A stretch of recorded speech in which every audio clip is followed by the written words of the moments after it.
रंगवली की जय। जय श्री राम। जय श्री राम। जय जय श्री राम। जय जय श्री राम। बोलो श्री राम जन्मभूमि की जय हो।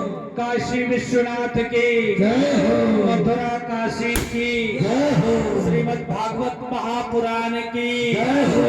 भक्त और भगवान की जय हो। कथा सुनने वाले की जय हो। कथा कराने वाले की जय हो। समस्त भक्तों की जय हो। जय जय सीताराम। बहुत बहुत साधुवाद प्रिय छोटू महाराज।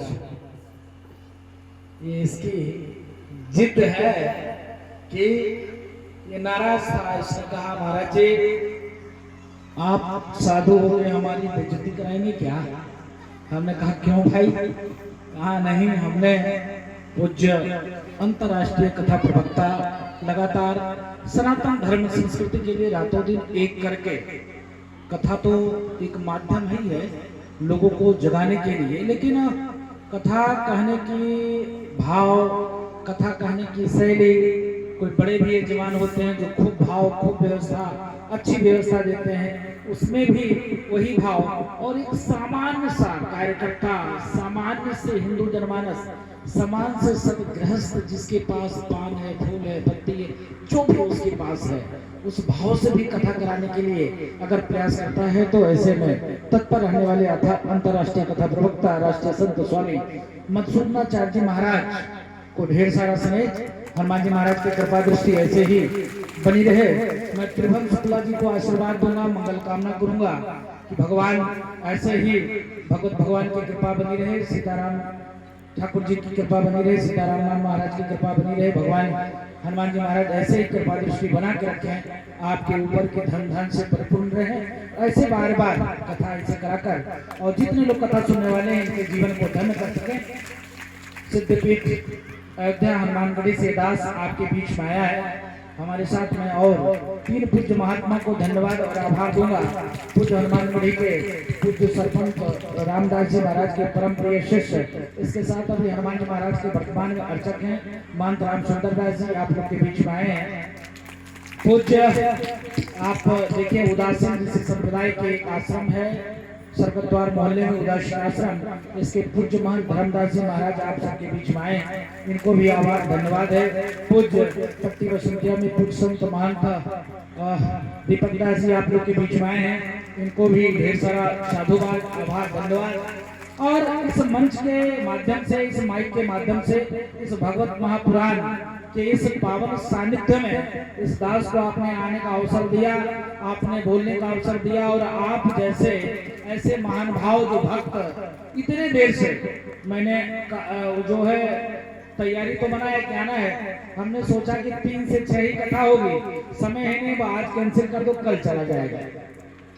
लेकिन आश्रम में बालक है, उससे हमने पूछा, फिर वो कार्ड लेकर आया, देखा उसमें जो है 3 बजे से लेकर 8 बजे तक था। हमने कहा वाह क्या बात है।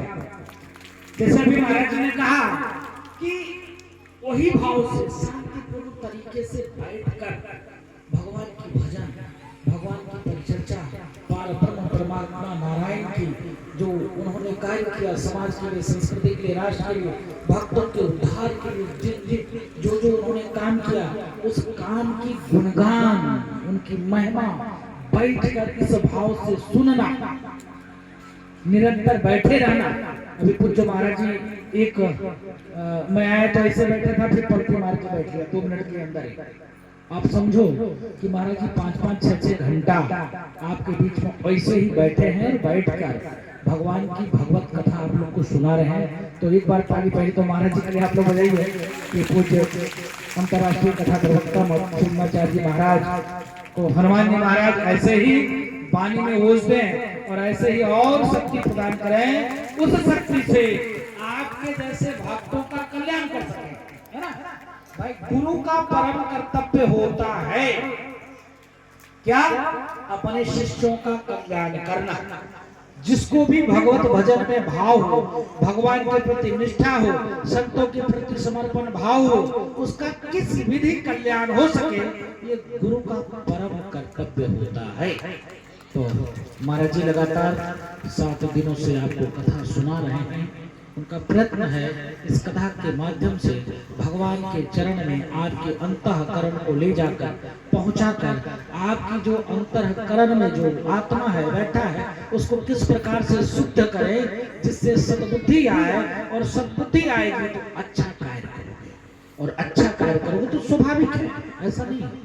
आप देखो एक वो भी लोग हैं जो उस पत्थर की मूर्ति को तोड़ देते हैं, एक हम भी हैं कि उस पत्थर की मूर्ति से इस भाव से सेवा करते हैं, सुबह स्नान कराते हैं, भोग लगाते हैं, दोपहर में पुनः भोग लगाते हैं, फिर भगवान को शयन कराते हैं, फिर 3 बजे जगाते हैं, फिर उनको कुछ खिलाते हैं, फिर सेवा भाव करते हैं, फिर शाम को आरती करते हैं, फिर कुछ खिलाते हैं, फिर सुहाने लगते हैं, उनको शयन कराने लगते हैं, फिर आरती करते हैं, फिर विनती करते हैं। वो भी तो पत्थर की मूर्ति है, लेकिन मेरे अंदर एक अनुराग है, एक भाव है, एक श्रद्धा है, एक विश्वास है, समर्पण है कि साक्षात नारायण इस पत्थर रूपी मूर्ति में साक्षात सदैव वास करते हैं। इस भाव से हम सेवा करते हैं और उससे कल्याण भी होता है। तो जिस प्रकार से महाराज जी निरंतर आपको इस भगवत कथा के माध्यम से आपको आपकी आत्मा को भगवान के चरणों में कोशिश करते हैं, बार बार कहते हैं अरे भजन करो, बीच बीच में भजन क्यों कराते हैं, इसलिए भजन कराते हैं कि कथा जब आप सुन रहे हो ध्यान इधर से उधर भटक गया, तो बीच बीच में जब भजन होता है तो हाथ नाम संकीर्तन करने से, हाथ थपोरी बजाने से, है ना, तो थोड़ा सा ध्यान केंद्रित हो जाता है।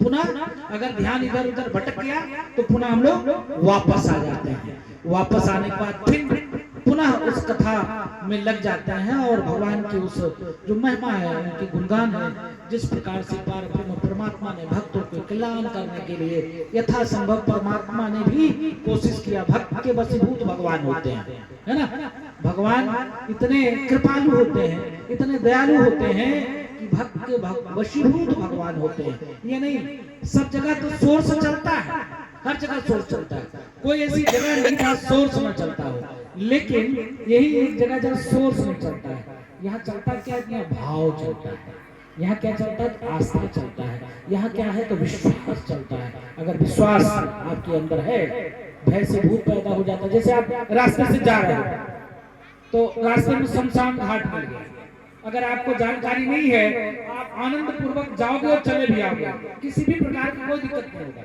लेकिन किसी ने कहा अरे यार दादा रास्ते में तो शमशान में बहुत बड़े बड़े प्रेत रहते हैं, भूत रहते हैं, डर के मारे सारे सीताराम सीताराम सीताराम जय हनुमान ज्ञान में सागर जय कपीस तीन लोग जाकर भूत विचार टिकट में आवे नाम सुनावे, ऐसे चिल्लाते हम लोग जाते हैं ना, कितना डरते हो जाते हैं। इसलिए डरते हो जाते हैं क्योंकि मुझको जानकारी हो गई, और जहाँ जानकारी नहीं है तो चले गए, तो भय से भूत उत्पन्न हो जाता है। जहाँ भय नहीं होता है तो इसके नाते व्यक्ति को हर प्रयास करना चाहिए। बड़े सौभाग्य से मानव तन मिला है, और मानव तन के बाद सनातन संस्कृति में जन्म मिला है। हो सकता था किसी मलेच्छों के घर में जन्म हो जाता, हो सकता था किसी ईसाई मिशनरियों के घर में जन्म हो जाता, हो सकता था किसी इस्लामिक पंथ में जन्म हो जाता, वो भी तो मानव ही है, ऐसा नहीं मानव नहीं है।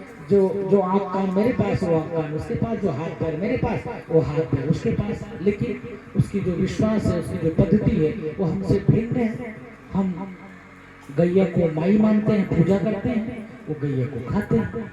हम अपने घर परिवार में नारी को बहन बनाकर पूजा करते हैं, वो लोग उसी बहन से शादी कर लेते हैं, है ना, ऐसा तो है ना, वो भी मानव, लेकिन उनकी पद्धति अलग है, भिन्न है। इसी के नाते हम सौभाग्यशाली हैं कि सनातन संस्कृति में जन्म लिया, और उसके बाद कहाँ जन्म लिया, उस देश में जहां सभी देवी देवता हिंदुस्तान में ही जन्म लिया।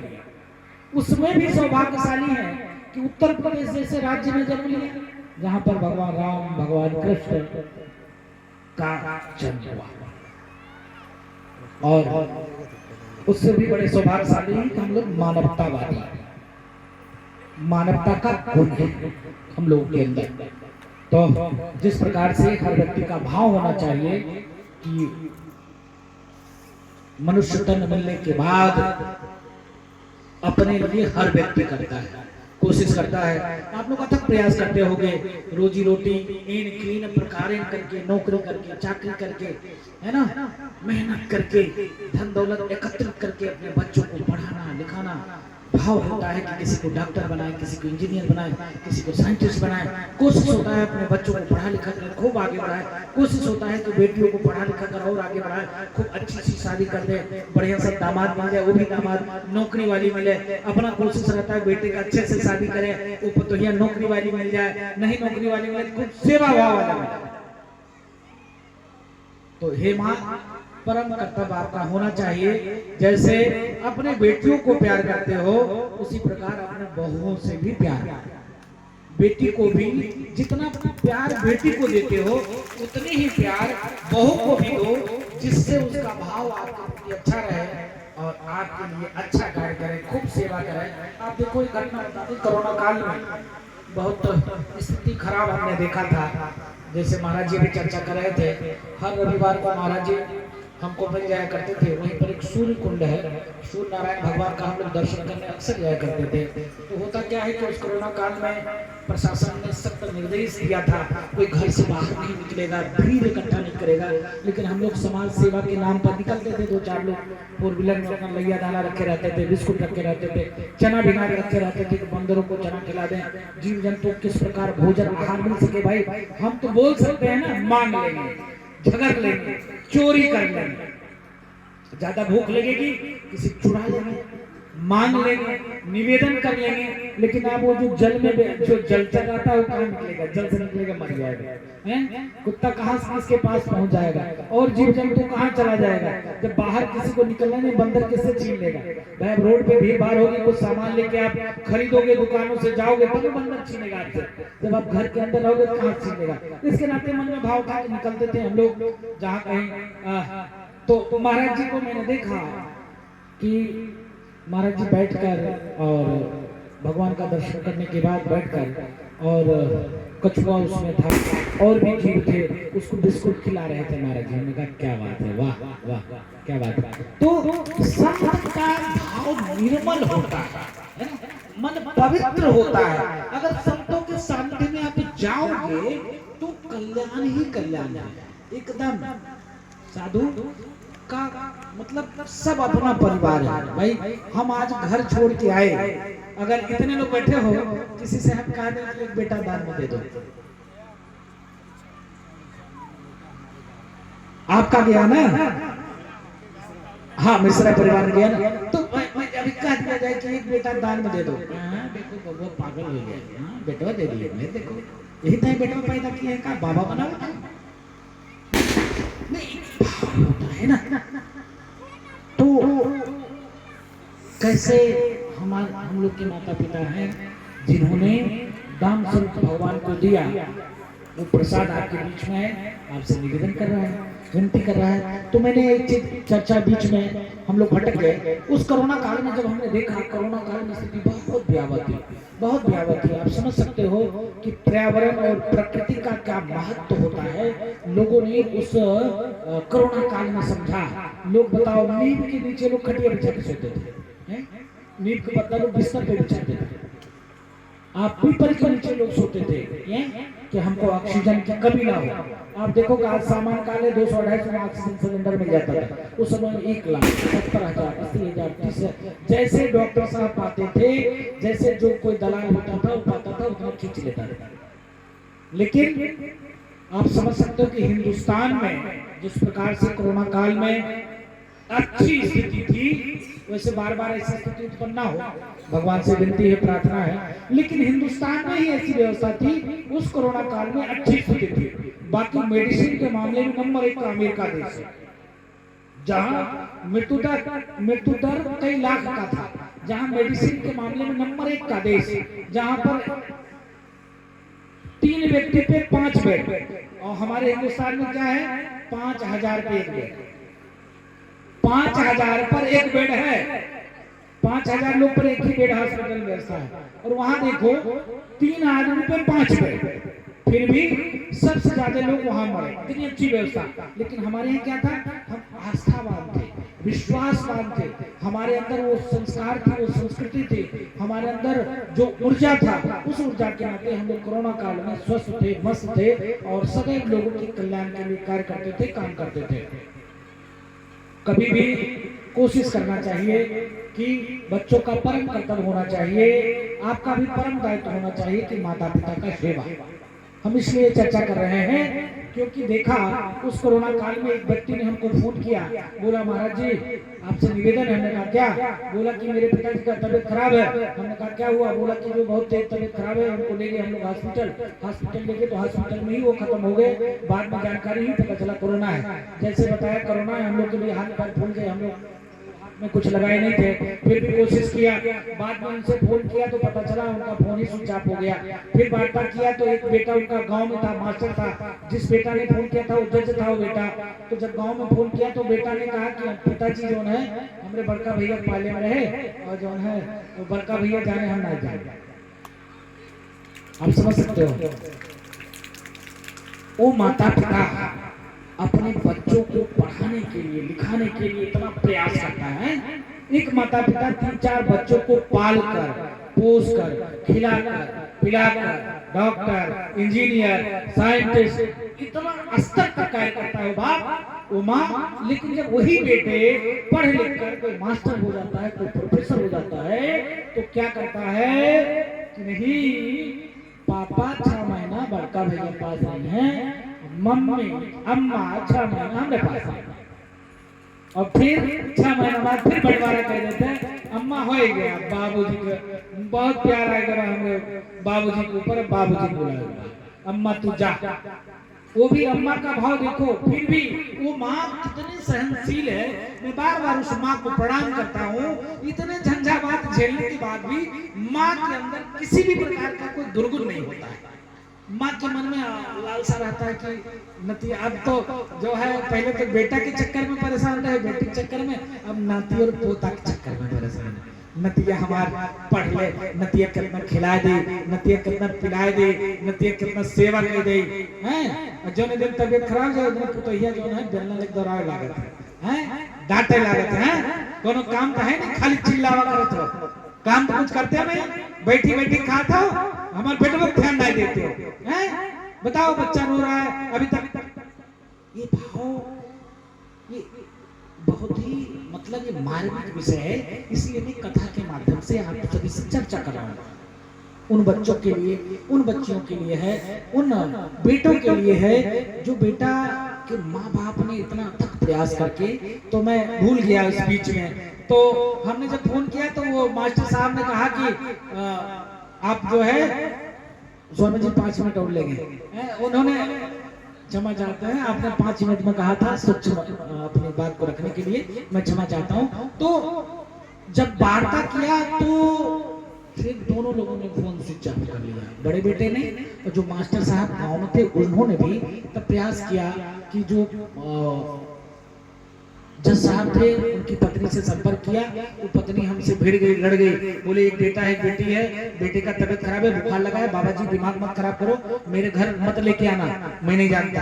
आप समझ सकते हो वो कितना कठिन वो समय था। फिर हम लोग ले गए, उनका दाह संस्कार किए। दाह संस्कार करने के बाद फिर कभी किसी ने फोन भी नहीं किया। तो कोरोना काल कितना भयावह था। तो अपने बच्चों के संस्कार जरूर दो, अपने बच्चों का सेवा करो, कुछ पढ़ाओ लिखाओ। संस्कार क्या होता है? संस्कार ज्यादा पढ़ाने लिखाने से नहीं आ सकता है। खूब अच्छे स्कूल में एडमिशन करा दो, उससे संस्कार नहीं आएगा। संस्कार देता कौन है? संस्कार देते हैं ऐसे गुरु, ऐसे संत। संस्कार देता कौन है? माँ देती है। संस्कार देता कौन है? पिता देता है। जो माता पिता जिस प्रकार से बच्चों को शिक्षा देगा, दीक्षा देगा, लालन करेगा, पालन करेगा, डांटेगा, डपटेगा, समझाएगा, आगे चलकर बच्चे उसी रास्ते पे चलेंगे। इसके नाते कोशिश करना आप लोग अपने बच्चों को जरूर महापुरुषों के बारे में बताने के लिए, कोशिश करना ऋषि मुनि महात्माओं के बारे में पढ़ाने के लिए, बताने के लिए कोशिश करना, अच्छी सी संस्कार अपने बच्चों को जरूर दें कि बच्चे आपके आगे बढ़े, खूब पढ़े, मस्त रहें और खूब अच्छी सी नौकरी चाकरी करें। लेकिन माता पिता की जरूर सेवा करें, साधु संतों की जरूर सेवा करें, भगवत चर्चा में जरूर आए और अपने बच्चों को तिलक जरूर लगाया करो।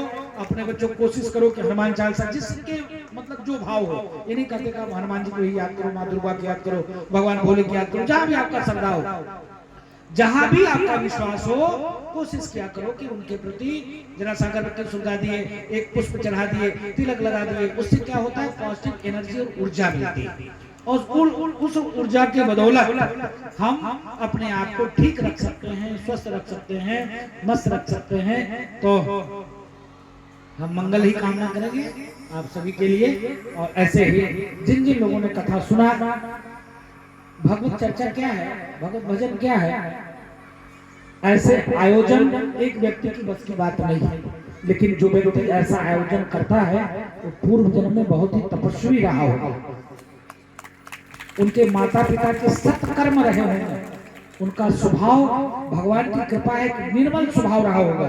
भगवत आयोजन करना, राम कथा आयोजन करना, भगवत कथा आयोजन करना, यज्ञ कराना, हवन कराना, उससे क्या होता है कि अकेले व्यक्ति का फायदा नहीं होता। आप समझ सकते हो, भागवत आयोजन करता शुक्ला परिवार और सुनने वाला सब परिवार।